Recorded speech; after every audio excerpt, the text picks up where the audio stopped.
Hello, hello, hello, hello. Hi.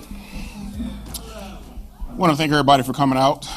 This is a special and necessary event for Black History Month. I would definitely want to, first of all, to say thank you. I appreciate Udacity for giving us the platform and the opportunity to have this discussion. And we're just really excited to get it going. Yeah. Yes. And on behalf of Udacity's leadership, I'm Grace Rhee. I'm our head of people, and I'm really excited to have everybody here to be celebrating such an amazing month for the richness of our Black history, and this event to really talk about how diversity is critical to the workplace in particular and to us at the company. I just wanted to say a few things about the importance of diversity, why it really truly matters. Research shows fundamentally that results are better for companies, organizations on multiple levels through diverse perspectives. It really drives better decision making overall, and we are excited about the possibility of really championing the diversity in the workplace here. It's also shown in the research that performance overall on multiple levels is truly impacted, and really that only comes from being able to have an environment that is truly supportive of the problem solving it takes to get to those results. What entails a diverse workplace and environment?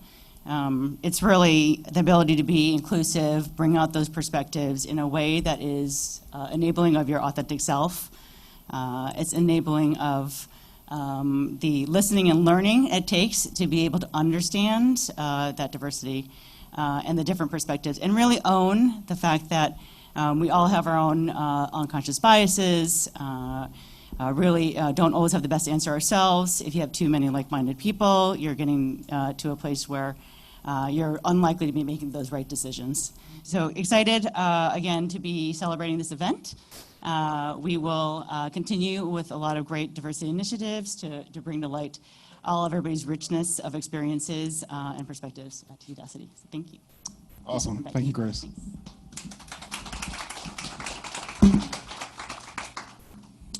I'm extremely excited for today's event and our panelists that's going to be speaking today.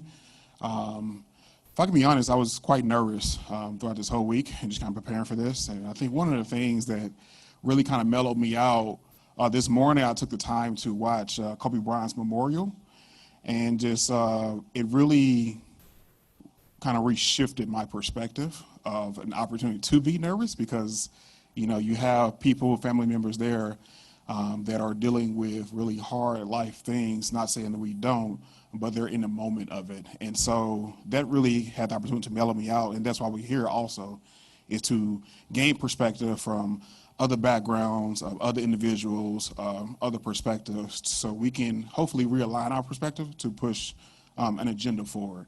And I think the agenda is diversity and inclusion. And so with that, I would love to get started. And the first person I would love to welcome up is Mr. Brian Douglas. Brian Douglas is developer advocate at Github. Please welcome up Brian.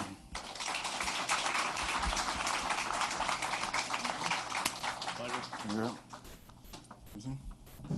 Next up, I would love to welcome up Mr. Patrick Menzel. Patrick is a senior DevOps engineer at Mode Analytics.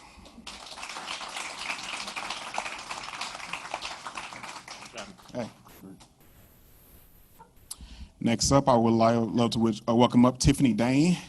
Tiffany Dane is on the Machine Learning Fairness Program at Google.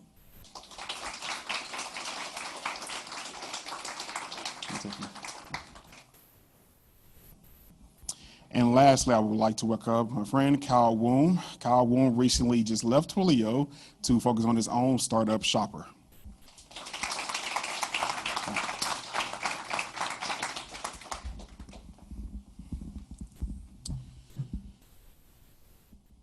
Hi. Well, first of all, again, thank everybody for coming. Brian, since you have the mic, we want to start off with you. Just kind of tell us a little bit about who you are, where you're at now, and what you're doing at GitHub. So I'm Brian Douglas. I go by BDougie on GitHub, and I am very intentional about that. That's my brand. And I've been writing code about 7 years. I was a career switcher. I know you have the nano degree program here, and it's very popular, and that's your your customer. I was one of those career switchers. Got a degree in finance in 2008, and found out unless you had a network, you weren't getting jobs. And I didn't have a network because my dad did not play golf. So I went into sales, and while I was in sales, I got married, got promoted 3 times to like senior IC consultant. So I was doing IT technical sales, and then had a kid and decided I did not want to travel, and I didn't care about what I was selling. So I had an idea for an app, and 6 months later I built it after Googling a lot. And it was like a pretty rewarding experience. There's like way more to that story. I was also getting my MBA as well. But yeah, it was ended up moving from Florida, Orlando, where I was living, to the Bay Area for a startup because at the time I was sort of sharing my experience while I was learning, just to keep myself accountable. And then came out to San Francisco to join a startup, and then another startup, and then eventually GitHub, where I do my experience of learning how to code, I do it full time, which is a developer advocate. So I write code, but the focus is really getting more people to use features on GitHub and build more awareness within the community. So I also co-lead the Black ERG, which is the Black Cats at GitHub. What do you call it? The logo is the Octocat. Sorry, the mascot. That's the word I'm looking for. So we're the Black Cats, and that's our Black ERG. But we have 3 other ERGs and another one coming too as well. And I'm more than happy to go into more detail about that. Hi, I'm Patrick Menzel. I am also a career changer. I used to be a paralegal for about 8 years, and I got into that. I was actually a finance major as well, and then I just became a paralegal because there was a job that I had an opportunity to do. Was going to switch over to doing something like financial planning after a year and a half of paralegal, and then that's when the economy collapsed, so I kind of stuck with it. But working in the legal fields taught me that I didn't want to be a lawyer, so I decided to look for something else. And some friends had told me about Dev Bootcamp, rest in peace, they're no longer around. But I went through the school, got a job as a startup, did some software development for a year and a half or so, and then I had a really good opportunity to get into DevOps, which is kind of like a continually growing field. And I've been doing that for several years now, and really enjoy doing that. And I'm actually part of our ERG at our organization right now, which is kind of still getting off the ground, trying to get charters together, things like that. I've participated in that in most of the startups I've been at, and just trying to get more awareness and culture and stuff like that within different organizations. I am Tiffany Dang, and I lead the Machine Learning Fairness Program group at Google. Super excited to be here. Thank you for having me. I started my career off not in tech at all. I started off as a military intelligence officer in the Army, did that for 3.5 years, then became a consultant. So worked at a think tank in Washington, D.C., worked with the State Department, worked on Capitol Hill, and got tired of writing reports that people probably fed to their cats or did whatever with. So I decided I want to make a change. So moved out west, started out at Facebook, working in privacy. And I worked for Messenger and for Facebook AI, and then made the switch over to Google. So it's been a ride, have a lot of disparate experience, but excited to be on this new journey. Hey everyone. My name is Kyle Woom. I'm originally from Atlanta, Georgia. I studied computer science in college, went to Georgia Tech, and while studying at Georgia Tech, I had the opportunity to come out to San Francisco and intern at Twilio for 2 summers. And upon graduating college, I actually got a full-time offer at Twilio.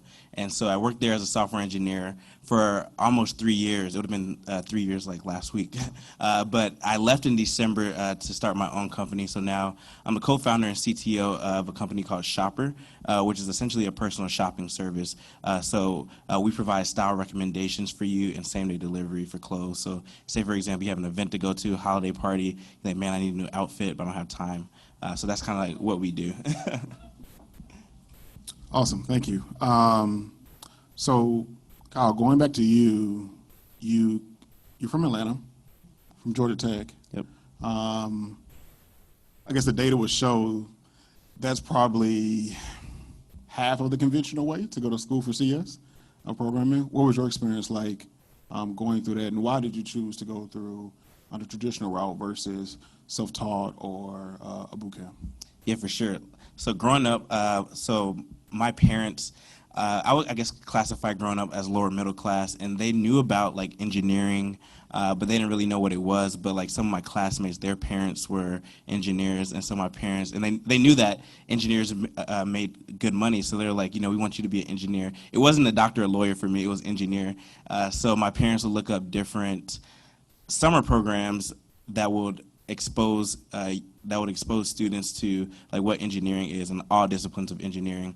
And actually, Patrick and I have a mutual connection. When I was in 6th grade, I went to a program at Spelman College. It was like a robotics program, and one of the counselors is someone that he went to that boot camp with, and that's kind of like my first experience to engineering. And as I was growing up, I would continue to go to these different programs, and I realized that I was interested in like electronics.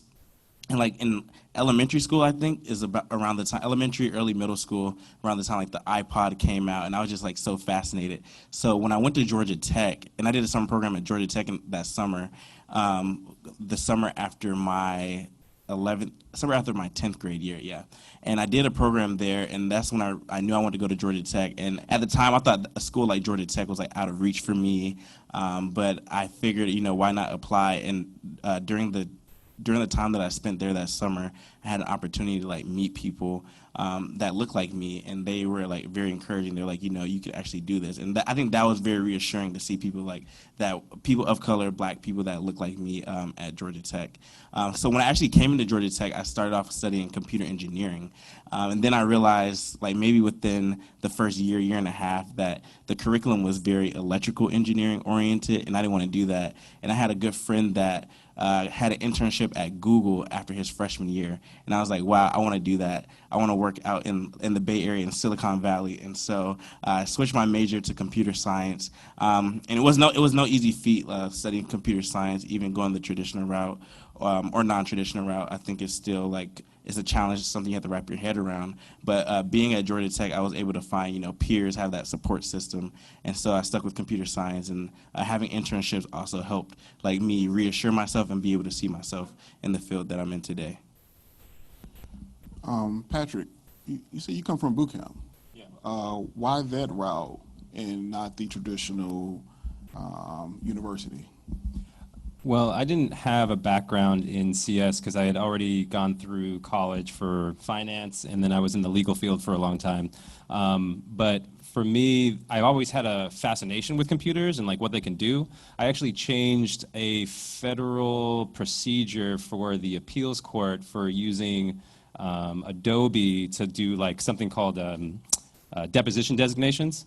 And basically, they had an old way where you had to like write on every single piece of paper, and I thought that was like arcane, and I was like, why are we doing it this way? And so I actually came up with a procedure working with various attorneys to come up with that, and that was the kind of thing that got me really excited about like, okay, maybe there's some thing about this computer. And then I heard about these boot camps, and I kind of started plugging at it and seeing if it was something I could do, and because I thought you had to be a math genius to do software engineering, but that's not true.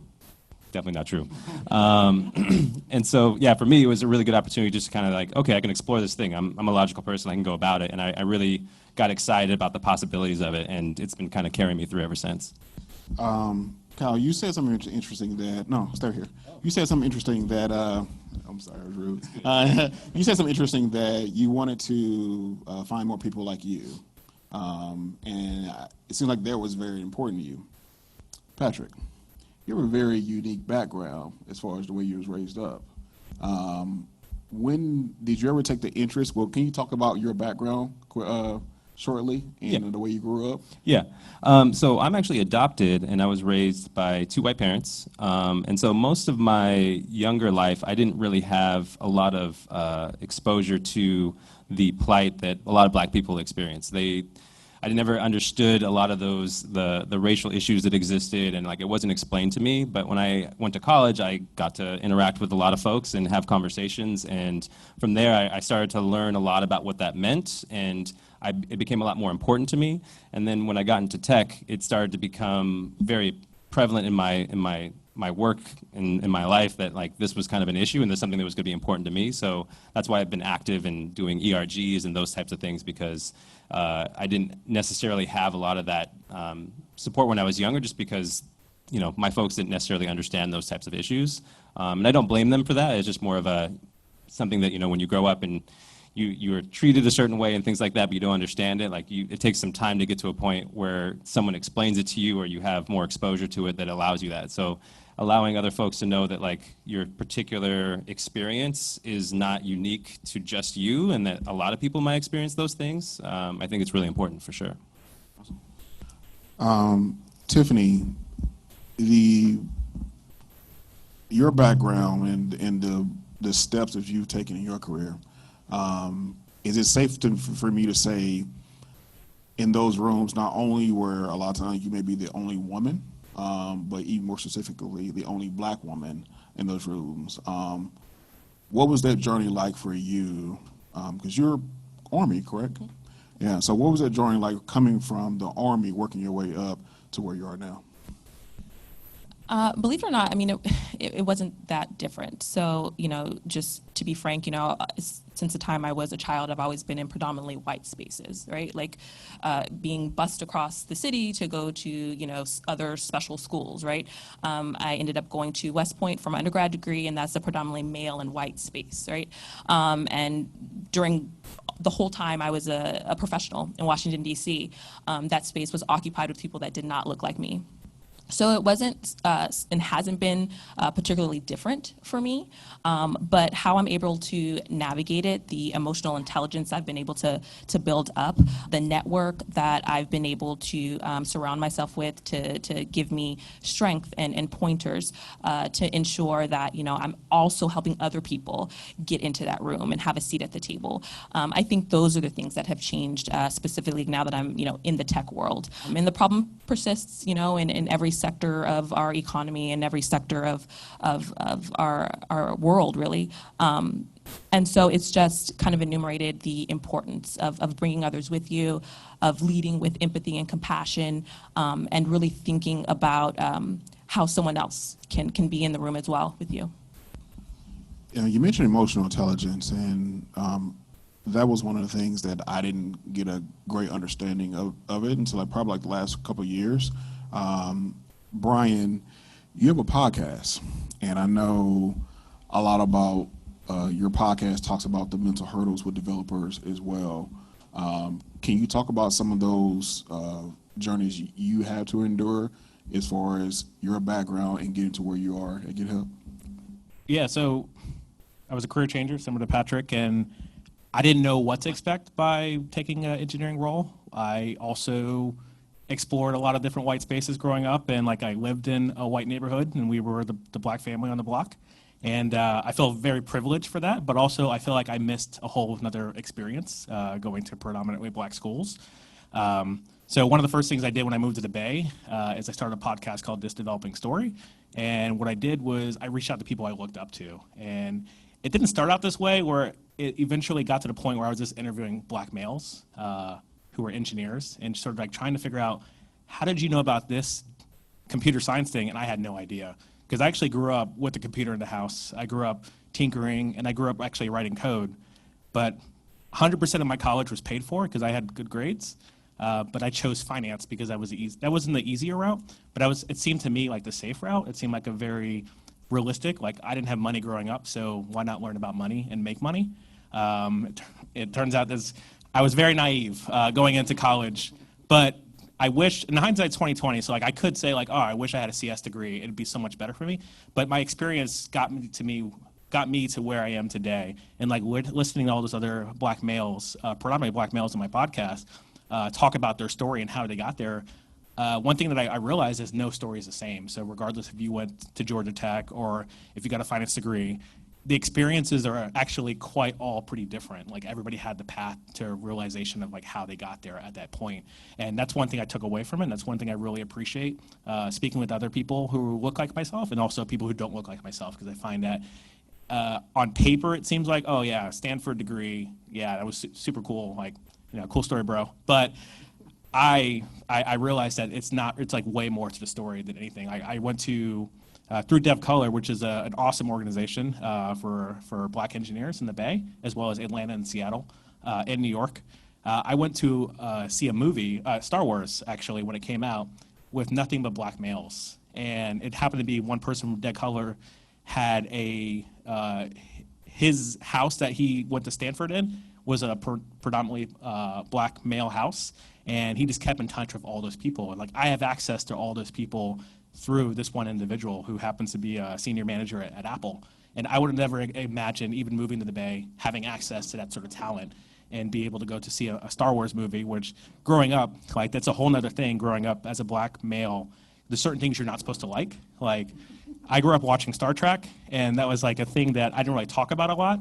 But when I get to the Bay, everybody's like really into Star Trek and Star Wars, and I'm like, oh, okay, cool, my people. But on the surface, I could walk in a room and people would be like, Brian, you probably know about the Star Wars stuff, right? And I was like, actually, I do. Hold my beer. Thank you, Brian.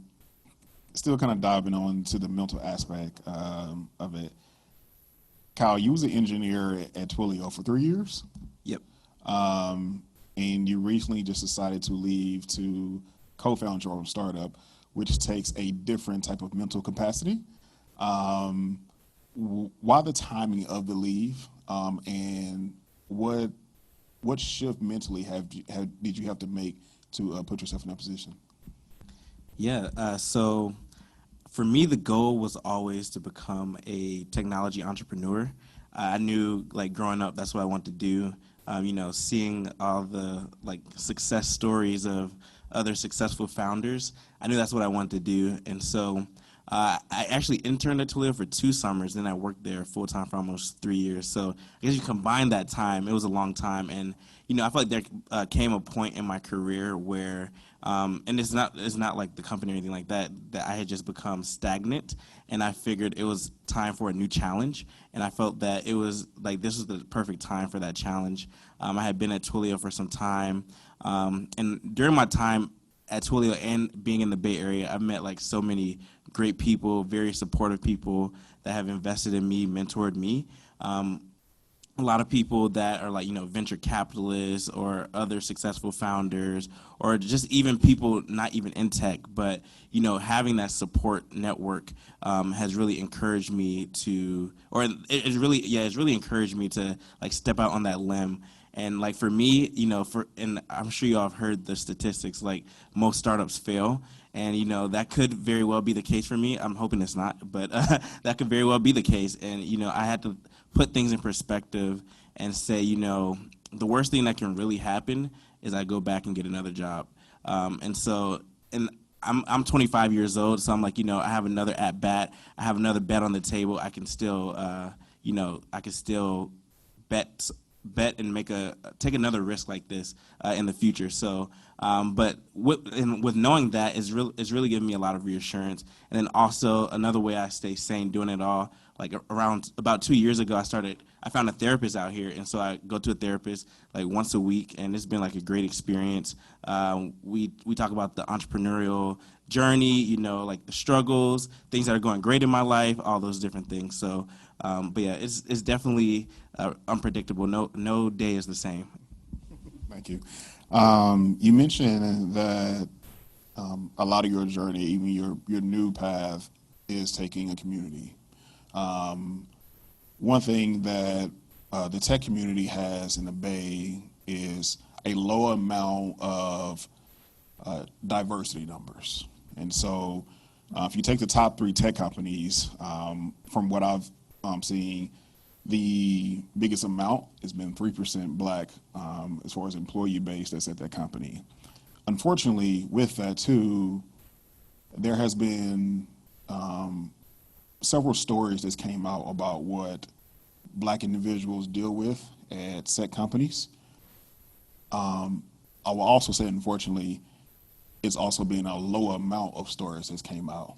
Tiffany, what do you think as a company and as a community we can do to get these employees more comfortable to share their stories? Because it is an uncomfortable topic. When you do deal with something, when you encounter certain issues in the workplace, What are your thoughts on things we can do to get people more comfortable to share their stories? Yeah, I think that's a great question. I mean, normalizing conversations, and making people have that psychological safety to understand that it's okay, that you're not alone. I love that you touched on like therapy, right? And having a safe space to talk about that. And I think we as a community need to make that space for people. And it doesn't mean that you have to agree with what that person says. It doesn't mean you have to believe what that person says. It's that you have to give them the space and the respect to be able to tell their story from their very, very personal perspective, and listen. And what you walk away with that story is it's up to you. But giving people that psychological safety and that openness to do that, I think that's a community we all can create together. Patrick, can you follow up on that as well? Yeah, I think having more opportunities for folks of different groups, like Black people especially, like to have, like you said, like psychological safety, like being able to express themselves. And I think like the ERG work that's done at various companies is a huge part of that. Just trying to find a way and a space to celebrate successes, celebrate like the struggles that people have gone through. I think that kind of opens the door. And just and to be honest with you, like the simple fact of just seeing someone else that looks like you at your company or at another company doing the things that you're doing or that you want to do, I think is like, it's done huge things for me, just being able to see people do things and saying that like, oh, okay, so like, it's not that I can't do that, it's just I haven't been able to do it yet, that kind of thing. So I think that's really important for sure. Awesome. Brian, you have helped create the first ERG at GitHub. First of all, can you explain to the crowd what ERG is, its benefits of it? And then also, can you elaborate on the benefits our ERGs can do at set companies? Yeah. So Black to Cats ERG, it's an employee resource group. Usually, once you hit a certain inflection point of employees, there's usually groups sort of form naturally. So the Black to Cats is the first one, but we do have the Octoqueers, we have the Octogatos, which is the Latinx, Octoqueers is the LGBTQ. Then we have the Ada Cats, which is our women's group. And then we have some other groups like Parents, our parent group as well, which does not have a name yet.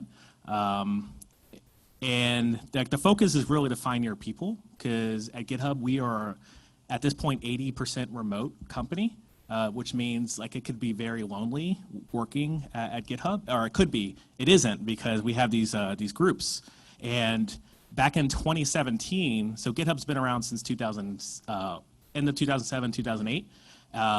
It's at this point 12 years old. The company's been around. My math is off. Yeah, 12.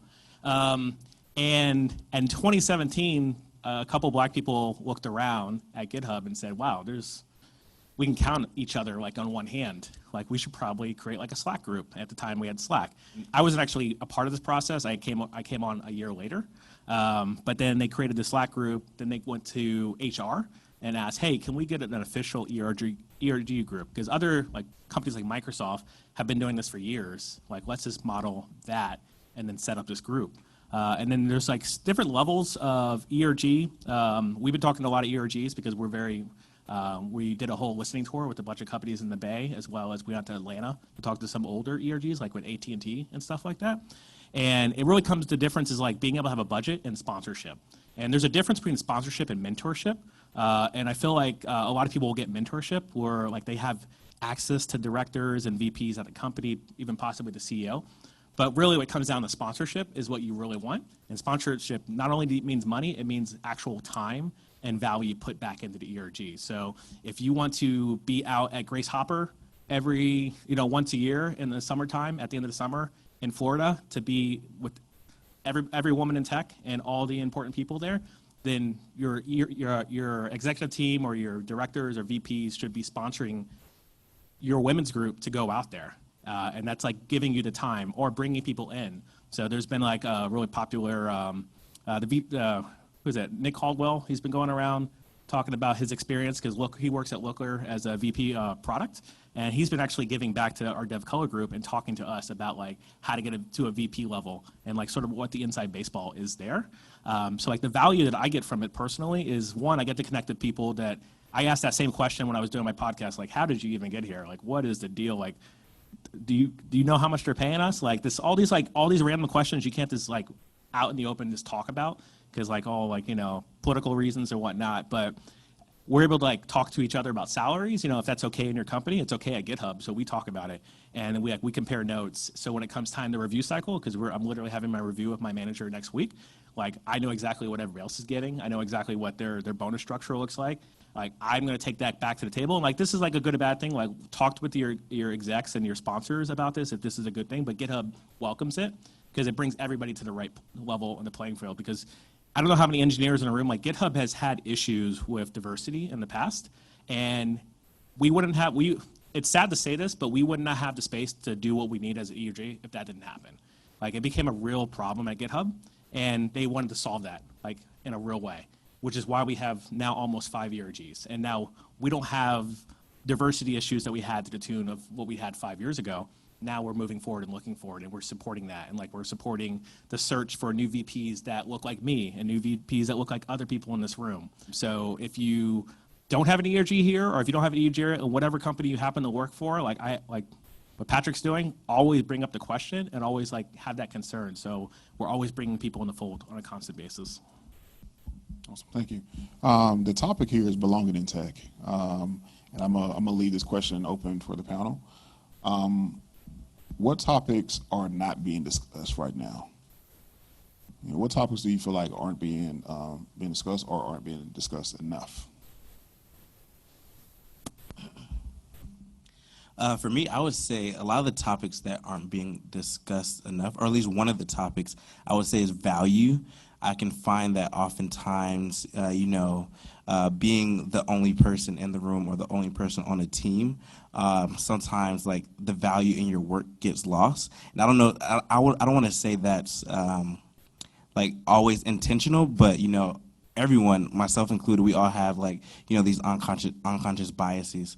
And so I think especially when it comes to like team settings, working on teams, I think empowering like your employees and even your teammates, the people you work with, and like allowing them to share, I guess what they're working on and like what value they provide. Because I've been in situations in my short career, I've been in situations where I didn't feel like the work I was doing was being valued, and oftentimes that fell on deaf ears. And so when someone doesn't feel valued, it kind of it's like that belonging piece, right?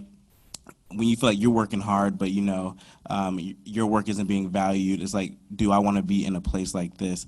And so I think definitely something that should be spoken about more is, how to communicate how valuable your teammates are to you, how valuable the people that your direct reports, your managers are to you. I think that recognition piece is really important when it comes to belonging. Value is an interesting aspect of any relationship. Now, I would love to hear there's times where the value wasn't there. What type of persona does that build in a person? So if you're not feeling value in the workplace, what type of attributes would they start to develop inside a person that may reflect his or her work? Oh yeah, definitely. I would say one is resentment. I feel like when you're not being valued, and like from my personal experience, when I didn't feel valued, I like when doing my work, I wouldn't do 100% because I just feel like regardless, like the work that I'm doing isn't being appreciated, and so I would say that's one thing. And then another thing I would say is like isolation.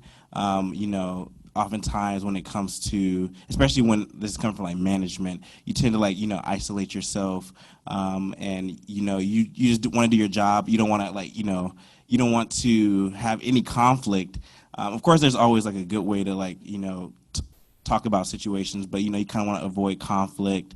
But those are like some of the feelings that come to mind, like resentment, isolation, and then also eventually, people start looking for other pathways, other jobs, other opportunities, other teams even, when we're not feeling valued. So those are things that come to mind for me. Tiffany, can you elaborate on that as well? Sure. I was sitting here thinking about everyone's kind of contributions throughout this conversation, and one thing that resonated with me was the lack of information sharing. And I think that is a huge, huge gap with in every community, women, men, black, white, not understanding, for instance, if your company has a stock option, right? And you are going in, what does a good offer look like? Like, how should that be structured? You know, like, how much is cash and equity versus cash in your hand every month to month, right? Like, sharing that information with other people is really, really important, because if your dad doesn't play golf, or like you don't know all these other things that you don't know, you walk into a situation not armed to get the best deal and to get your value when you have so much to offer to a company. So I think making sure that we're sharing this really, really important information on how you can sell yourself the best way, and also making sure that everyone has a seat at the table to feel like they can voice their own opinions. I think those are two really important things. When you're given the opportunity to voice your own opinion, what type of character, again, will that start to develop in somebody? So I'm sure a lot of you have heard this, like, imposter syndrome, like, thing, and I go through it every day, right? So I work at Google, and people are just smart, just really, really smart. And I often have conversations, I'm like, that's very interesting, right? And I have to ask a lot of questions to really understand that. And it starts to wear on you at times, and you feel inadequate, and you feel like you want to run. One of the things that somebody used to always tell me is, like, the steepest curve, like when you feel the most uncomfortable when you're learning, is like actually when you're going to make a breakthrough. And so staying firm and going through that tough time when there's a lot of information you don't know is what's going to put you over the edge. It's what's going to give you that edge in conversations, in next projects, in next jobs moving forward. And so, you know, I would say just keep at it, have those really, really uncomfortable conversations, ask the really dumb questions that you don't really want to ask, and, you know, understand that that person that you're talking to had the imposter syndrome too at some point. It was in undergrad, it was when they were learning how to, you know, what convolutional neural networks were, and, you know, like, they've had that same feeling. And so again, like, harkening back to my prior point about leading with empathy and kindness, I think that is really important. So when you're sitting across the person next to you or across from you, understand that they may feel this way, and offering up information, making those connections, and being a real true support system for them will pay dividends in the future, I think. You just mentioned support system. Now, one of the support systems that a lot of Black people are trying to figure out is, I guess we would call it the pipeline issue. The question I will open up is, do we feel like there is a pipeline issue, or do we feel like it's the lack of information where people are not looking for the pipeline that already exists? I think it's a mix of the two. I think that taking a lot of effort to find the different groups where you can find good, like, very viable candidates in different places, I think is just a thing that takes effort. You can't just use one tool. You can't just look in one place. I think you have to really spend some time, like, going out and reaching out to different organizations, being creative about it. I actually give a lot of credit to my current organization, Mode Analytics, because they've really spent some time trying to do that, and they're very transparent about their process, and just trying to organically bring people into the pool of candidates that you have, and then seeing people in that pool and feeling that, like, okay, we have a diverse group of people that are coming in, and we have, like, good options for this, and they bring different ideas and, like, their authentic self, and having that safety to bring your ideas in a place where you can fail and make mistakes and ask questions. I think those are all really, like, important things to be able to do in order to be successful holistically as a company, for sure. Yeah, I think it really goes down to information sharing too as well, because this is one thing that I think about a lot in my role at GitHub, as well as my participation at ERG. We hosted an event I named it, so it's called Floss and Code, and it's free license open source software, which is the acronym for FLOSS, but also there's a dance that also associates with it, so it's It's very punny. But we had this idea for an event, and the reason I started this event is because the person who hired me at GitHub started the education program at GitHub. The education program is 1.4 million students worldwide. And it was because they intentionally went to the pipeline and attached GitHub to the front of the water hose. So if you're thinking all these college students don't know what GitHub is, how can we build value around GitHub with all the incoming, first year computer science graduates? And what they did is this gave GitHub free to all these college students. They built programs around that. And now when you go 4 years into college, it gets this known, you know GitHub or you don't. Now, the question is, there's an inflection point, which is 2008, whether the company is using GitHub at the company or not. And that's something that we're working on today with the sales team and everybody else that I'm not involved in. So I took that same sort of strategy and went to HBCUs in Atlanta. And it's very common, Georgia Tech is one of them, but then you have Spelman, you have all these other HBCUs that are surrounded and are using the same curriculum as Georgia Tech. Why are we not talking to all those other colleges that are just getting passed over, flyover colleges or whatever you want to call them? Why don't we build a program in an identity or somewhere to teach these students who are getting CS degrees but don't have anywhere to take it? Teach them open source, teach them GitHub, teach them from day one when they're in college. So we did Floss and Code as a day to bring open source maintainers to Atlanta, teach them open source, groom them and mentor them to be open source contributors. And then 4 years later, we have people who already know, Webpack is a front-end tool. I don't know how many engineers in the room, but it's a front-end tool to bundle and build your site for make it ready for getting on the web. That's a project that has so many hands in the pot to the point where they're raising $500 million. Sorry, no, $500,000. $1 billion will be great, but $500,000 yearly just to support this project, open source project. And a lot of people think, oh, open source has no money. Why would I spend time in it? If Webpack is raising $500,000 year over year just to support this project, to support every single website that's on the web right now, it's an information thing. So what I'm doing a lot is I'm educating people. We just went to Africa too as well, in Nigeria, and right off the bat when I said, hey, we want to do a hackathon that's focused on open source and sustainability, and the rebuttal was, yeah, they don't want to do open source because there's no money in it. And I said, oh, well, Webpack. And I just basically gave them the pitch. There's a lot of money in open source.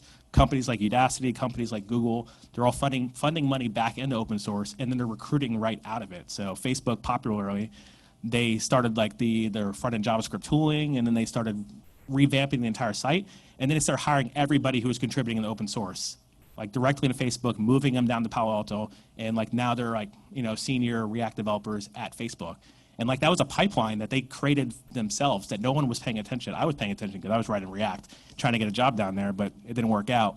But I say all that because there's an obvious pipeline where everybody who already knows React or Webpack or Babel or all these JavaScript frameworks and getting jobs at Facebook and every single down this road, getting jobs there. So we just need to attach more diverse candidates to this pipeline, and this by just giving them the awareness that this exists. Cal, I would like to hear your perspective on the pipeline issue. We originally met at a after-hours event for Twilio in Atlanta, and it was predominantly black for that event.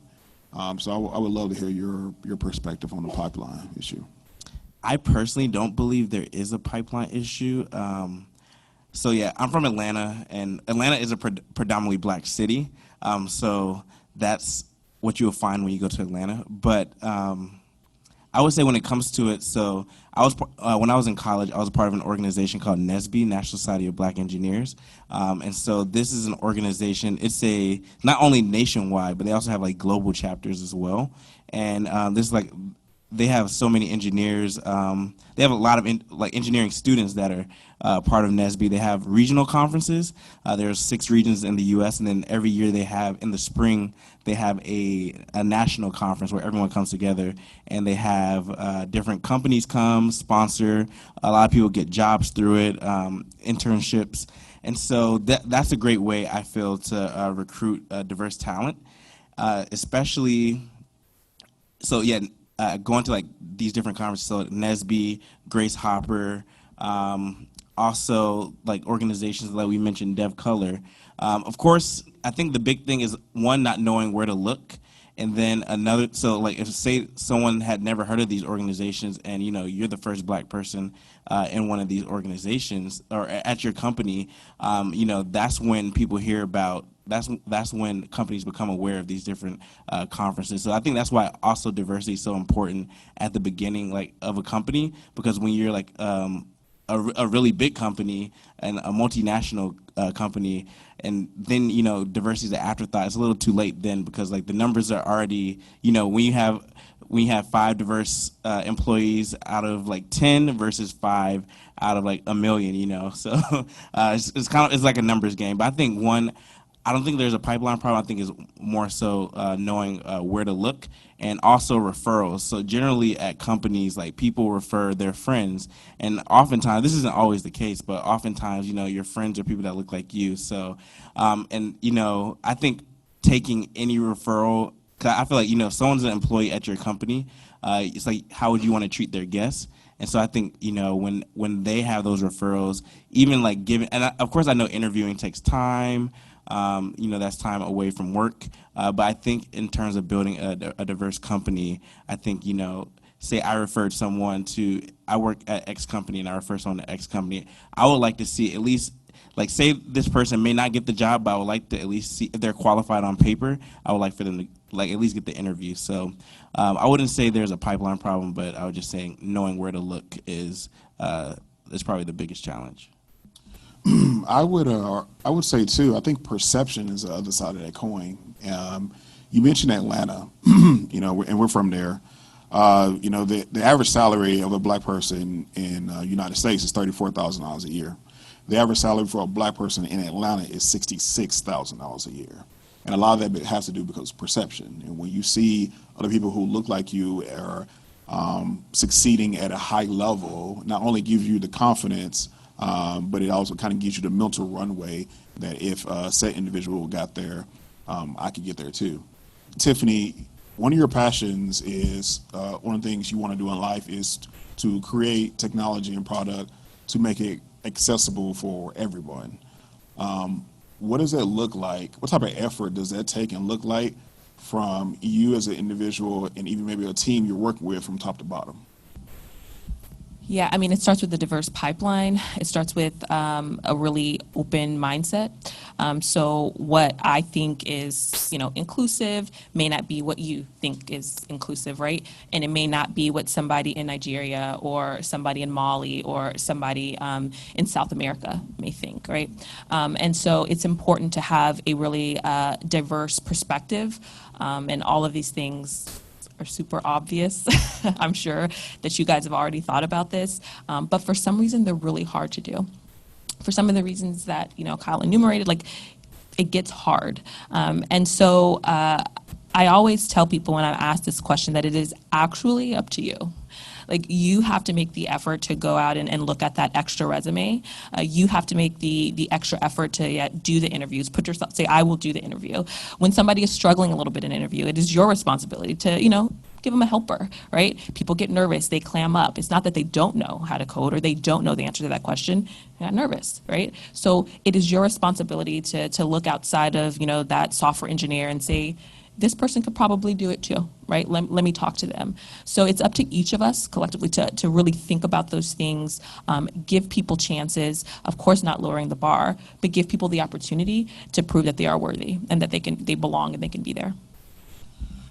You mentioned some of the things that we do need to start to take hold of. I want to lead us up to the panel too. What are some of the consequences that tech and other industries may face if we don't get a hold of this diversity conversation?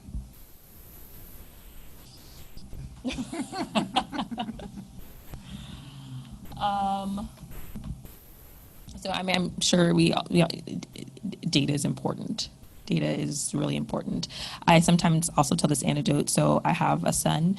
My husband, he's actually from South Sudan, so he has really beautiful dark skin, and my children do too.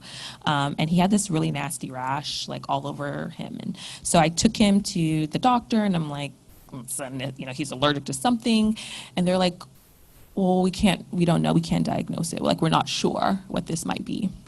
And I said, why not? And they said, because the area either has to be like really red, or it has to show like this really, this certain pattern for us to be able to diagnose this. And you're sitting there as a parent like, well, that's crazy, right? But you think about it, dermatologists, doctors, they're trained on certain data, right? On certain skin types. And if you look different, there's a possibility that you can't be diagnosed with something. And so when, fast forwarding, like AI is ubiquitous, right? These things will be automated someday. And so all of the data from my son will never be reflected, right? People that look like him will never be reflected in the data how we're building these systems. So we do have to think deeply about how we can change that, because we know that future is here, that it's coming. If there is a sector like healthcare that hasn't been fully automated yet, we'll get there. And so really thinking about how we can do that, rapidly, but also inclusively, so that we all can stand to fulfill kind of what we know is already going to be our destiny with AI in these different sectors of our economy. Yeah, it reminds me actually of a tweet that came out either today or yesterday. Where there was an individual, a female, who was going through customs in the UK through Heathrow, and in order to scan her passport, or basically use facial recognition for her to her passport, she basically just had to stand still and then identify it, and it doesn't work for her because her lips. And this is a black female, so she has beautiful lips. Like, I definitely appreciate her, and like I appreciate all black women. But this facial recognizing system does not appreciate that at all. And it doesn't even recognize it. So she has to go through the manual process because her lips look like they're open. And that was basically the fail test every single time. It also makes me think of like seatbelts. Like, we're basically killing our mothers, like our pregnant mothers, because they don't test seatbelts with pregnant mothers. Like, it just goes, like, you can just name the list, down the list, and like until our tech teams, our engineering teams, the data teams, until they have a breadth of life experiences to test, then we're only testing it for 6'2" white males. And that's like the other thing that I hear that statistic all the time, that in the US, CEOs at US-based companies, it's like less than 8% of males are over 6 feet in the US. But like 80% of the CEOs in the US-based companies are over 6 feet. That's wild, huh? I mean, it's great for me because I'm 6'2", so if you're hiring, let me know.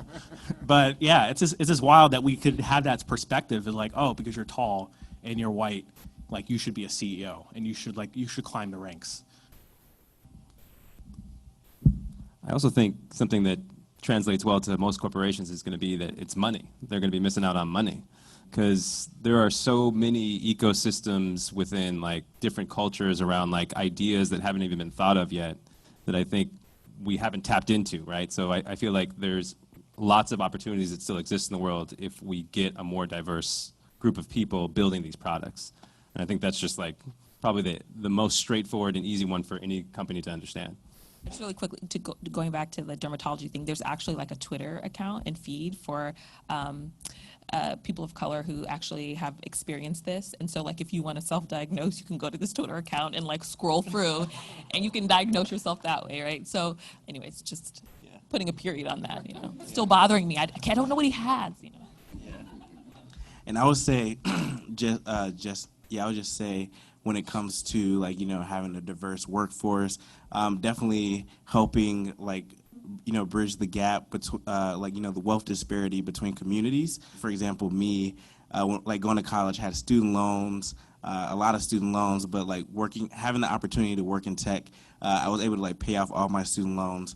And so, so now, like, for when I have a family in the future, hopefully that, I'd be able to provide for them. So I think having a more diverse workforce will just help us narrow that wealth disparity between communities and allow, more equality and equity. Kyle, you recently just left Twilio. And from the diversity aspect, if you're not already, you're going to be hiring soon. Yeah. What type of hurdles have you already encountered to be able to start hiring not only engineers but diverse engineers that other companies will know that you didn't see coming? Yeah, so I haven't gotten to the point of hiring yet. So we haven't even started raising money just yet. But hiring is definitely going to be something that's going to have to happen one day. And so I've actually been thinking about that. Ben Horowitz has a book. Ben Horowitz, he's a venture capitalist. He has a company, Andreessen Horowitz, and he was also an entrepreneur in the early .com days. But he has a book called The Hard Thing About Hard Things, and it talks about hiring, also firing, different things like that. So I know that's definitely going to be a challenge. But the things I've started thinking about is most of the people I know in my network are black, but I don't want to build an all-black company. I want a diverse company as well, and I want to be able to not only racial diversity, but also diversity of thought. And so those are things I'm thinking about, how can I make sure that it's an inclusive environment? And I always hear that culture, with startups, they always start maybe around maybe the fifth employee, because the co-founders, they have their own personal culture. They and oftentimes they know each other. They come from either the same background or they met somehow. But once you start bringing on people that aren't the co-founders, that's kind of when the culture of a company truly builds. And so these are things I'm thinking about. I don't have a solid answer, but I definitely know when the time comes, I'm gonna have to really think deeply and be intentional about hiring. Also hiring from people that people that have done career transitions, also people even entry-level engineers, because I know oftentimes, especially in the Valley, there may be a bias against entry-level engineers, and people only want to hire senior-level engineers. So I think giving those people the chance, if I think Tiffany was saying, they can do I think they can grow into the role. So it's not lowering the bar, but do I think this person's capable? So those are different things that I'm going to have to think about. But yeah, hiring is going to be a challenge in itself. So just adding on that, I actually was employee 3 at my last job. So very successful startup. For reasons, which is money, GitHub got me to leave. But it was very eye-opening because in the first 11 employees, 4 of us were black. And it was, I don't know how that happened or how intentional that was, but the founders were not black. Name the startup? Yeah. Startup is called Netlify. They're still around. They deploy front-end applications, Jamstack applications for the web, very popular with Gatsby and React. But I happened to be a very early customer, so they reached out to me. And their network was very light in San Francisco. So they're just hey, we saw the stuff you're doing. Why don't you come interview? Got hired. And because my background, I was very, the most junior engineer on the entire company. We were all engineers by the time we hit 11. And I was just sort of just happy to be there, happy to get all the information I could. But then what happened was, because I had the MBA and I had the background of having a different career, I ended up just writing up their business plan. Just randomly, first I pitched them in the interview because it was just normal startup life. You just meet them for coffee that turns into breakfast, that turns into lunch. And then they're hey, well, how about you just work here? And it's okay, sure, take a chance. It was just very serendipitous, the way it sort of worked out. But then I ended up writing their business plan, following up after the interview, writing code, becoming a developer advocate, sort of half-time, part-time, pitching their first sales strategy as well, because I came from sales. And so part of the things I was doing was just on the ground when I was in sales before getting into tech. First thing you do is oh, what's your plane, your 3690? So I had that, and it was find all NFL cities and then go there, because they're all very popular metropolitan areas, and then get adoption in those cities. So we're already in the Bay Area, so why are we trying as hard here? Why not go to Atlanta? Why not go to Chicago, New York?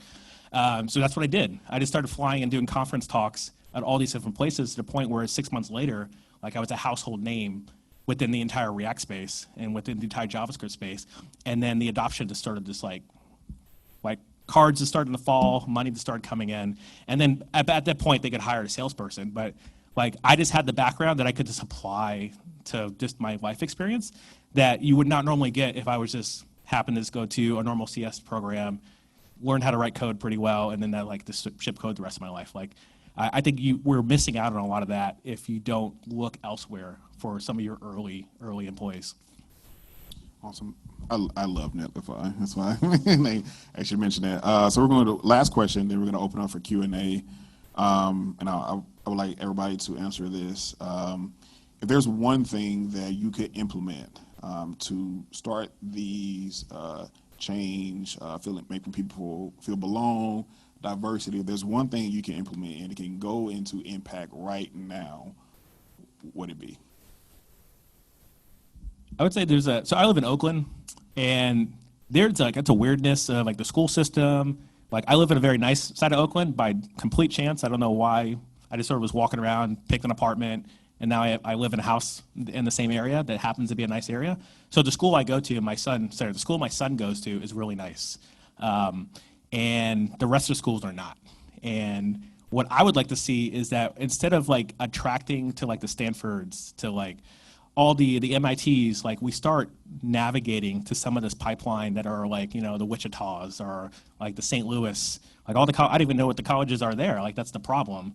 Like, we need to start attracting the talent that is getting overlooked, because I think tech is like, it's inundated. Like, we all walk around with like smart computers in our pockets. I literally have 2 of them right now for whatever reason. And a laptop, like to come here to not even use it and stand here with a microphone. But I'm walking around with that, like, now we're inundated, like we're now farmers and now all these other different lifestyles. Like, we need that insight.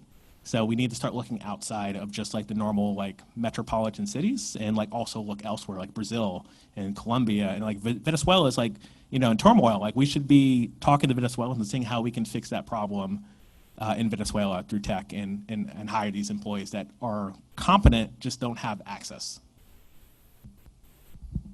I think having better support overall for entry-level folks coming in, again, from different backgrounds, because people are going to feel they're going to have imposter syndrome, things like that, and just being more ubiquitous throughout the industry, where like we take in entry-level folks and we help them get leveled up. Because I went through imposter syndrome. I came from a completely different industry.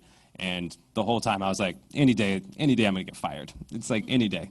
But that didn't happen, because I had some people that support me and they held me up. And so I think that's gonna be a fundamentally important part for the industry to shift over to. I guess I would talk like to the individual and say, just have like confidence that you can do it, that you do belong. So like when I think back, like just on the arc of like my family, like my great grandmother, you know, her parents were sharecroppers. My grandmother had a 6th grade education. My mother was born, you know, during the civil rights era, right? So like, I'm actually the first person that's ever had a shot at doing like anything in my life. And I think about that often. It's like, yeah, like I can do this. Like, I belong here, you know, like everybody else who sacrificed so much for me to be here. Like, I owe it to them to try. So I think about that very often. I try to tell my daughter, you know, the same thing, that you do belong, you can do it. Find your voice as early as possible. I mean, I haven't quite found mine. You know, I feel lots of times in like really small moments that I'm like, damn, I wish I would have said that, right? So like finding that voice, like getting together that confidence so that you can help other people, but really feeling steady that you've earned it and that you do belong, I think is important. And for me, one thing I would say is, and this is piggybacking off Tiffany, what you said earlier, is leading with empathy. So yeah, leading with empathy, you know, when you're in your one-on-ones or talking to your teammates, like leading with empathy. Also, you know, when someone, you know, shares something with you about, you know, the value with them not feeling valued or whatever the case may be, like leading with empathy, understanding what it is, and seeing how, you know, you can remedy the situation at that point in time without them, you know, feeling like they have to isolate themselves or you know, have that feeling of resentment. So that's what I'll leave it off with. Awesome. So definitely want to thank each and every one of you. We are going to open up a Q&A. We have if you're not comfortable with asking outright, we have a QR code that you can scan where it will go to a website. You can enter your question there, or you can just raise your hand as well. But I definitely want to end on this. I want Again, I want to thank Udacity for allowing us to put this panel together. Want to thank Danielle for the work she's done, Doreen for the work she's done, David, Brianna, and Brittany for the work they've done, and apologies if I'm missing anybody. But I want to, on this note, we want to open for Q&A. You mentioned,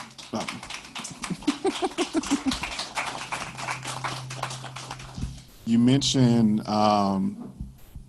your family, and I think one thing that kind of really keeps me grounded, for me personally, my own journey, my mom had me at 14 years old. Her mom had her first child at 16 years old. Her mother had her first child at 17 years old. My great-grandmother and my grandfather had 8 kids, and they had 2 grandkids in the household and one great-grandchild, which is me, in the household. 10 to 15 people stayed in a 4-bedroom house, and I found out that they made under $4,000 a year. Nobody died. One person went to the NFL. And I learned that while that type of adversity always also gave me the blueprint for adversity, but it also mitigates any type of opportunity to create financial opportunity, for the next generations coming. And so with that is a acknowledgement of the past, an appreciation of the now, and a further look to the future. And so with my own definition, I would say that's the definition of celebration of Black History Month.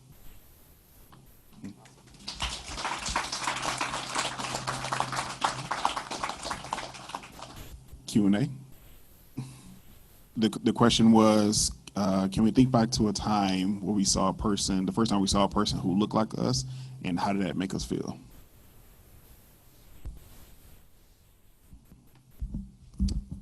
I think the first time that I saw someone that looked like me was when the first startup that I joined after graduating from Dev Bootcamp was a small startup for like leagues, basically managing leagues and things like that. And we were in a shared space. And there was someone, a Black gentleman who I spoke to, who started his own startup.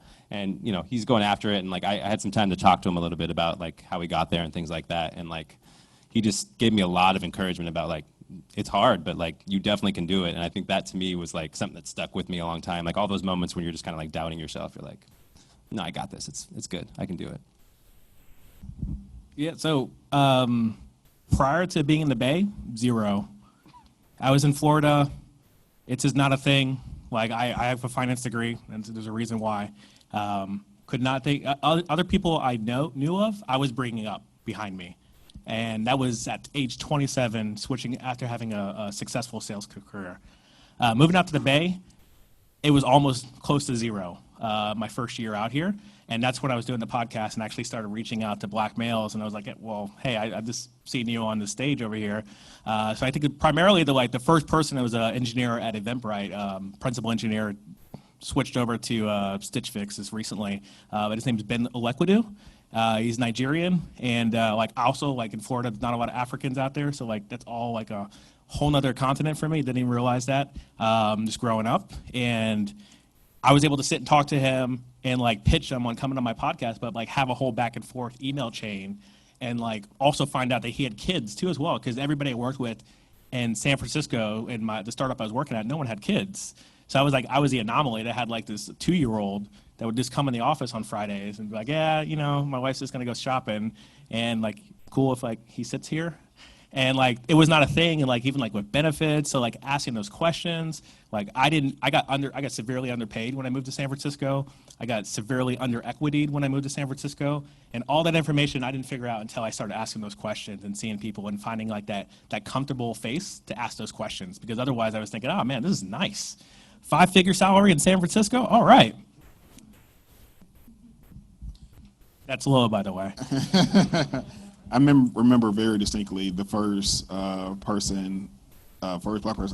first Black engineer that I saw. And I'm super excited to say this person because there may be a chance he's watching. Aston Motes. Aston Motes, for people who don't know, is a black engineer. He was the first engineer at Dropbox. And so the person who built a lot of the infrastructure there to start off. And I remember it was like in a webinar. And at the time, Aston Motes had like this wild hair. And you can just tell that he didn't care about what anybody else thought of him. And I gained any confidence I had through that hour to start pursuing what I really wanted to do.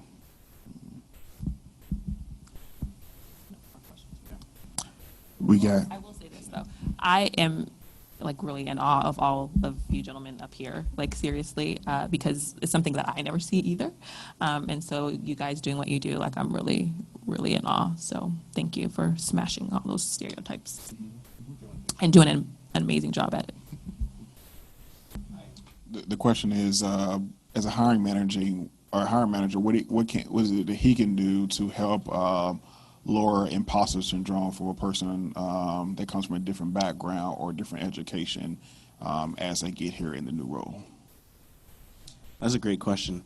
I think I don't want to say it's inevitable, but I think starting anything new is a little fearful. But I think particularly, being the only person like in a space can be more fearful. But I think as a manager and hiring managers particularly, I think showing your support from out the gate, showing that you're invested personally in this person, also professionally, of course, but I think also invested personally. I remember my first manager at Twilio said to me, Kyle, I know you're a smart guy. I know you're not going to be here for your entire career, but I know, but I want to be here to support you, whatever you want to do, and help you get to that next step. So I think having that support from the gate, building that rapport and building that trust is a good way to do it. And I would say two things. So the first is give that person something to own, immediately, and make it clear that you own this and you're owning it because of the skills that you bring to the table, and let the rest of the team know that as well. And then the second thing I would say is and this is the small thing, but make sure that they are added to team meetings, email distribution lists. When you're replying to an email, reply all, make sure they're on it. And I say that because some of those small things can feel super isolating, and maybe it was not, intended to be, malicious in any way. It feels that way though when you're the only and you're left off of all types of communication and you're not sure what you have to do in order to be included. So I say those are two good places to start. And thank you for the question. I think it's a really great question. I would add to that. I would say the big thing that is probably more so on the soft skill is relationship. Being intentional about having a relationship with the individual, if that's at work or outside of work, can really make somebody feel welcome, wanted, needed, and I think a lot of times that will correlate over to success.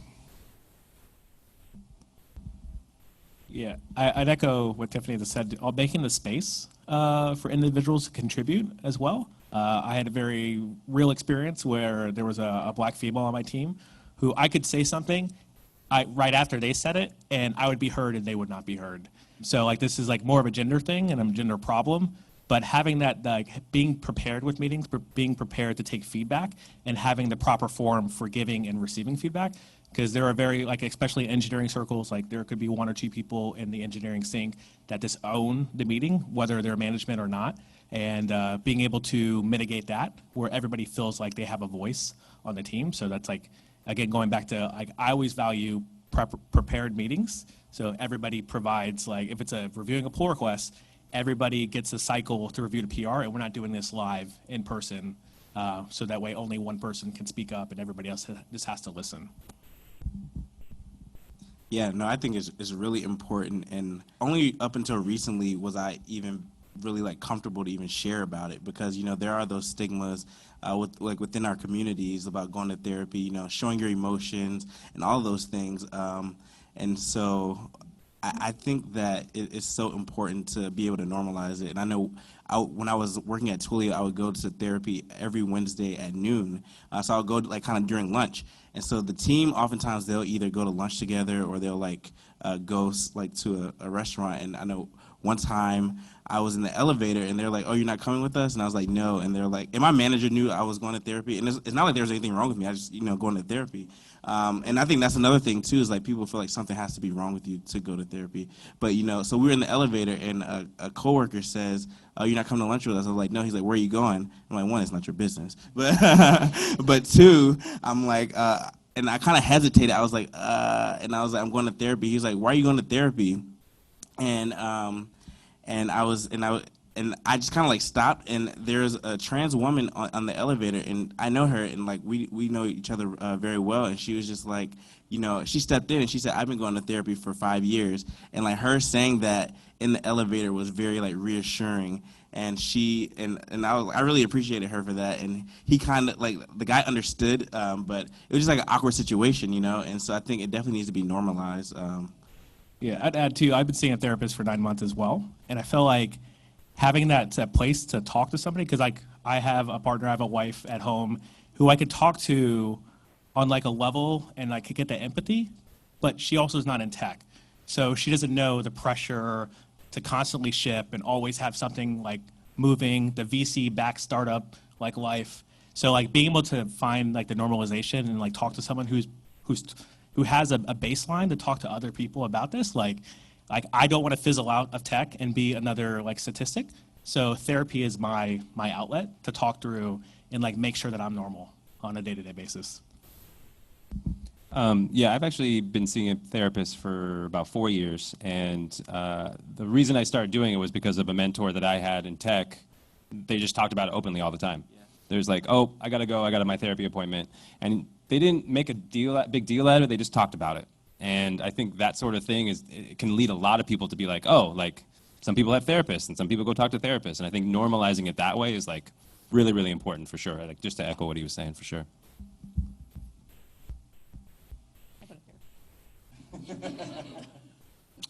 Well, I'll start going to therapy now. We do have a question in the chat here. It said, what would you recommend to someone who wants to build a more diverse network in tech?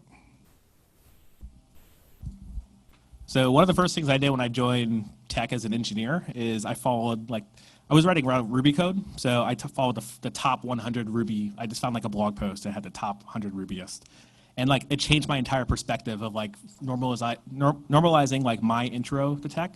I found that a lot of people had the very similar background, didn't go to college. I went to college, but didn't go to college for this particular field. But I think you could do the same thing, because I personally struggle with not having a strong female community around me, or just having access to strong females in tech. So I always do like either a purge or an addition on Twitter. And this is specifically for Twitter.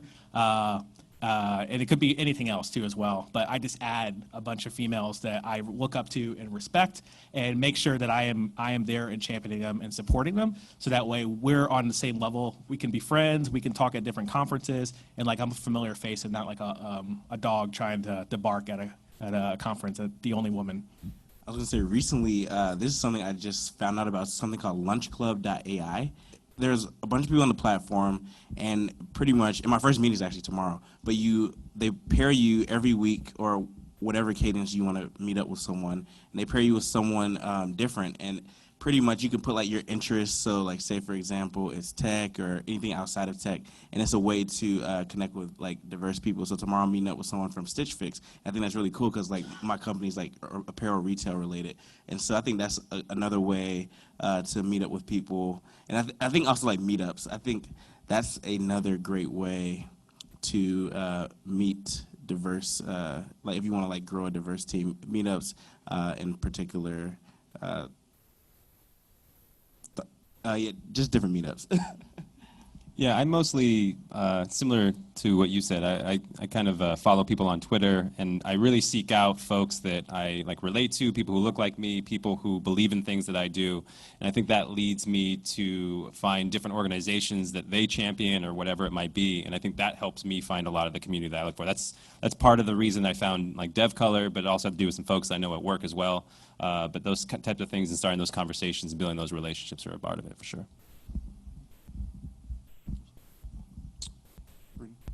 I'm probably being biased here, but looking at, you know, folks in the military, so there's a large swath of people that, particularly minorities, that have served in the military. Some have degrees and some don't. A lot of them have amazing technical capabilities. So, for example, my husband, he was in the Army, he was a Green Beret, and I remember he went to try to, like, apply at different places, and they were like, you're not qualified.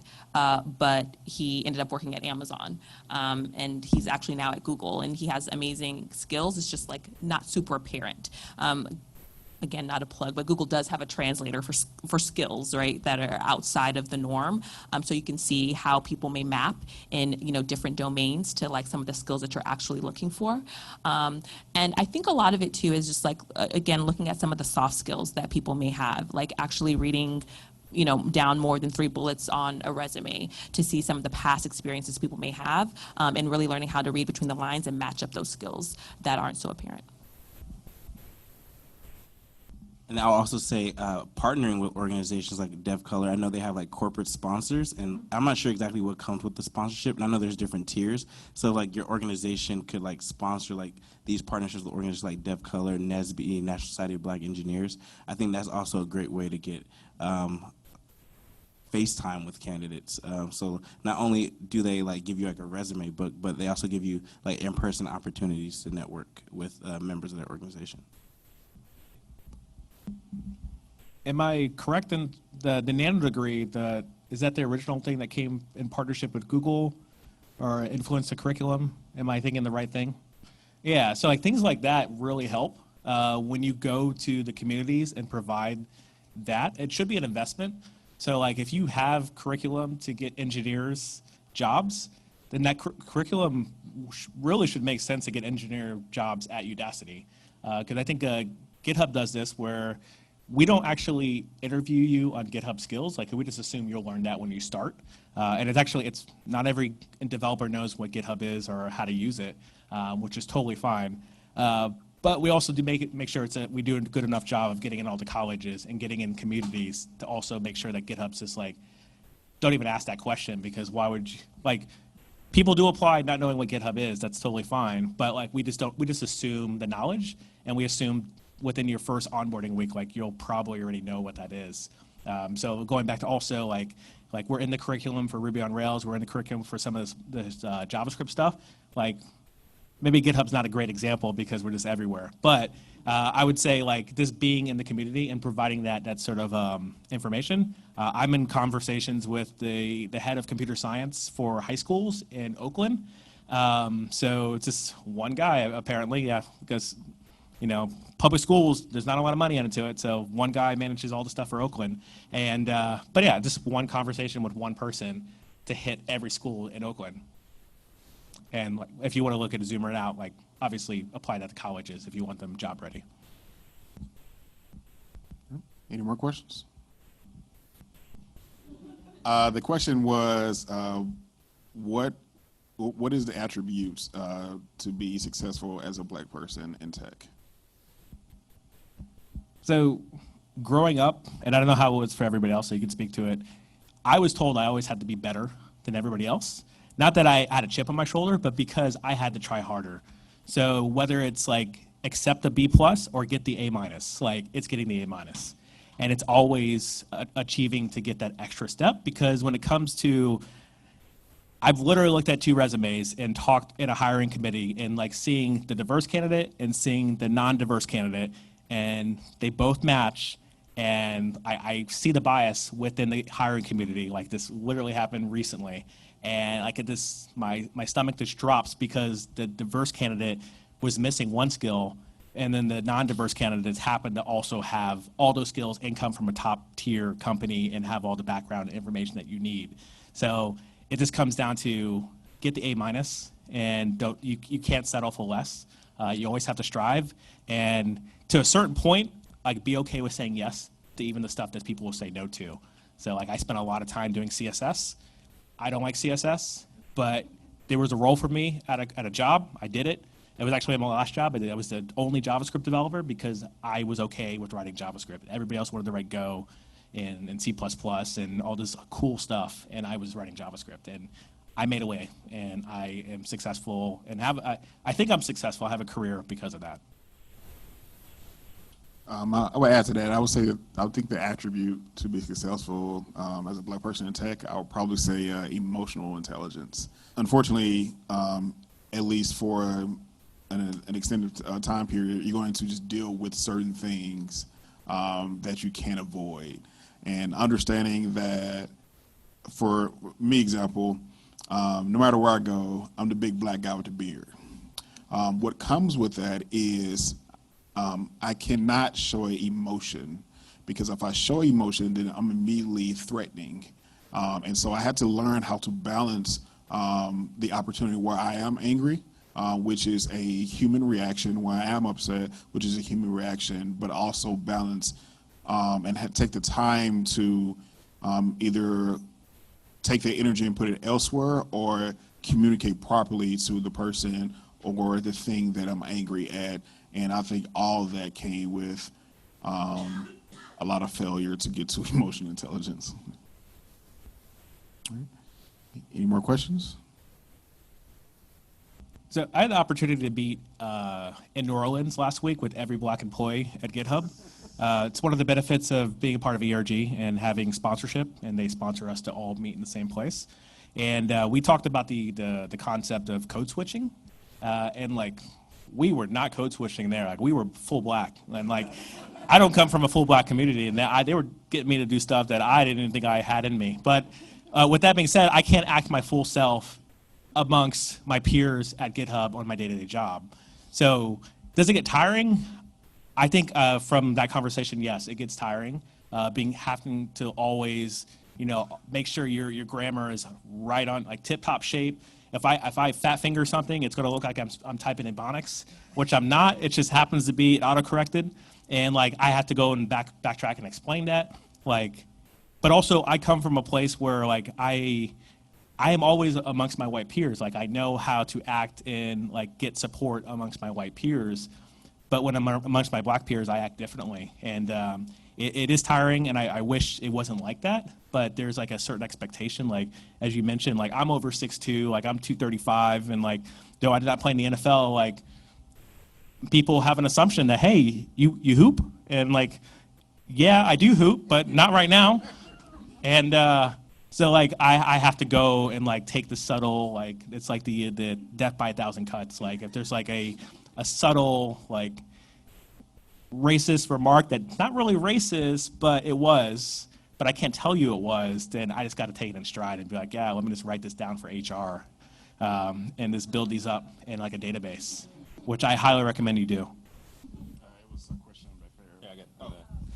Just to add to that a little bit, I think something that's important, because not just at work, but in life, like, Black folks, brown folks, like, we got to deal with code switching and slights and 1,000 cuts all the time. So taking time for yourself, I think, is important. Like, therapy's good for sure, but like, sometimes taking a step back too, because I've had different experiences where I've, pushed for initiatives and things like that, and I've had lots of pushback. I've had racist comments said to me at my place of work. So like, and like, they don't think it's racist, but like, and I have to push back on those things so that doesn't continue. Because for me, it's not really about, oh, like, I don't want you to necessarily treat me that way. I'm more worried about the person that comes behind me. Like, I don't want you to have to deal with that. Like, and so I think it's hard to do, and you got to push for those things, but it's also important to like take time, because you do get tired, you get exhausted from those things. So I think it's important for sure. I box. I do play basketball sometimes, actually.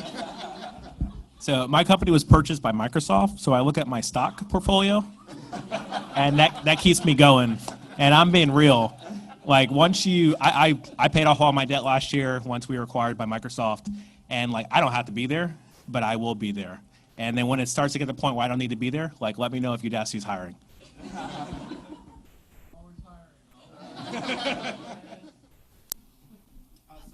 First of all, thanks for the question. I think that's why, because while we deal with things as Black people, we also still have diverse backgrounds, and so those backgrounds may trigger different reactions based on the environment. I would say to help mitigate that is, I would say probably to help give each individual an opportunity to plan the outing. And so at some point, somebody's comfortable in their own space. Somebody might be comfortable with each one, but I would say give somebody, each person the opportunity to plan the outing. Yeah, I'd echo that too as well. Like getting feedback from the team and knowing what their interest is. I know when I join teams, we always tend to always ask like, what do you like to watch? What do you like to do? So that way there's like a Rolodex. So that way you're not always going to like Magic at the Gathering Friday night, hangouts or tabletop games, which is like also a thing that I wouldn't over-index on because there's opportunity for you yourself to invite us into your space. So if you happen to always do board game night and you have some legit board games that everybody needs to know about, like make the space so everybody can learn how to play. I've been on teams where Magic the Gathering, I use that as an example, but it was on my team. Magic the Gathering was like it was an outing, and like I've had cards before, but I don't know how to play. So like, hook me up with the rule book and like give me like a weekend to sort of practice this or give me a free deck of cards and then let me get up to speed. Like I wouldn't expect anybody to come out and ball with me, and play the 5 or the 4 on the court and be like, oh, you don't know how to do this? I was gonna say something else, but rest in peace, Black Mamba. But yeah, we used to always say Kobe. But yeah, I mean, I would not expect everybody else on the team to like be at my level. It was like my level is actually not that great on the court. I'm just gonna say that. Please don't ball with me. Yeah, I was gonna say, at top of mind, and I think that's a great question. Thanks for asking. At the top of mind, nothing comes to mind when it comes to like something that would be unwelcoming. But I do think like getting a team, I like the idea of like having each person like plan the event. And I think also like people are open to like new things. For example, I'm from Georgia. I had never snowboarded or skied before. And so we had a team. We did like a team kind of retreat. It was like a weekend thing too. And we went to Tahoe, and I snowboarded for the first time. And like I wasn't that good at it, but it was a great experience. So I think also like welcoming people to like those new experiences is good. All right, we'll go one last one. The question is, as you're going through your experience, how do you handle challenges when you already know that you know? Like they're challenging your expertise. Yeah, challenging expertise, yeah.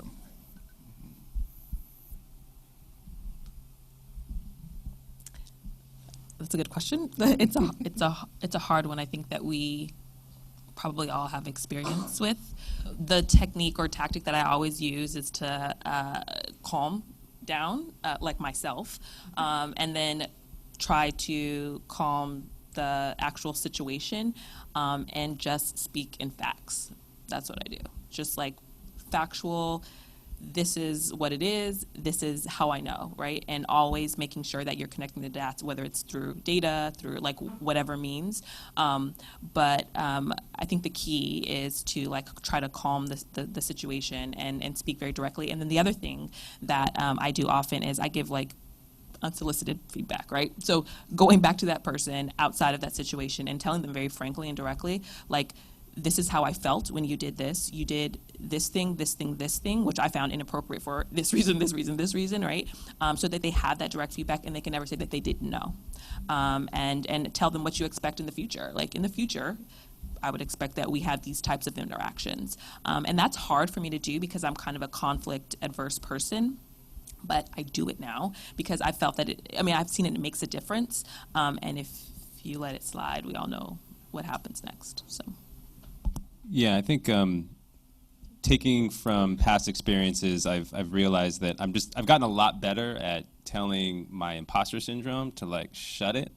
And so I think trying to move forward with new challenges and like being, I'm very similar. I don't think I ever want to kind of stir the pot too much, but I've realized that like sometimes stirring the pot keeps things from getting stale.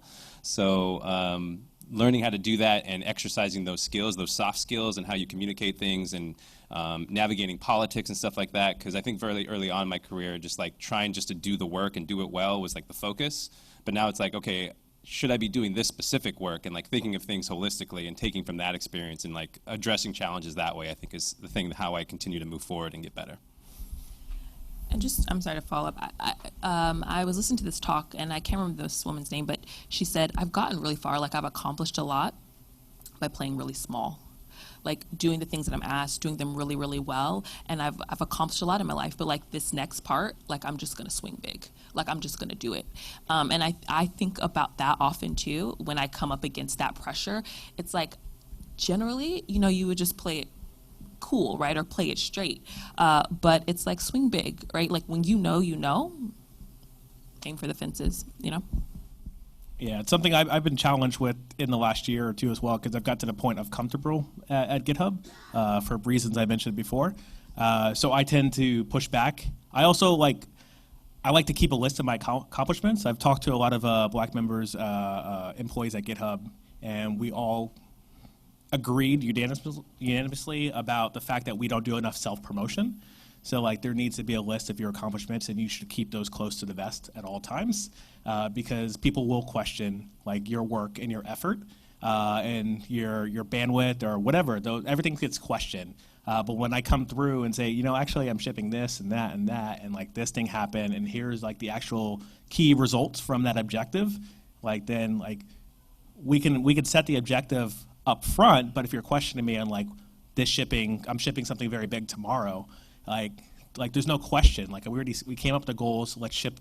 We have this motto at GitHub: ship to learn. We end up shipping early. So even at engineers, the first thing you do when you sort of test a feature is you open up a PR, and then everybody on the team can see it, because we're a remote culture, and we use GitHub to build GitHub, and we use GitHub internally all across the board.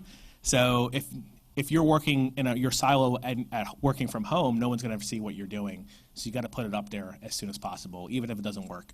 And then we also ship on staging. We make sure that all employees get to touch it, and it can provide feedback amongst ourselves. And then we finally ship it out. And then we have a list of, since GitHub uses GitHub to build GitHub, we have issues and PRs and everything and repos that we can just point to. And I'm a big fan of this, write everything from the meeting into an issue, and then I link it. And if you have questions, all right, let me just go through my notifications, this. All right, any other questions? Awesome. All right. Well, so we're going to wrap it up. Again, I want to thank each and every one of you for coming. Again, I want to thank Udacity. When I ask that, hang around if you do have any further questions for the panelists, and then we also have cake as well. And so with that, thank you for coming. Thank you for listening. And happy Black History Month.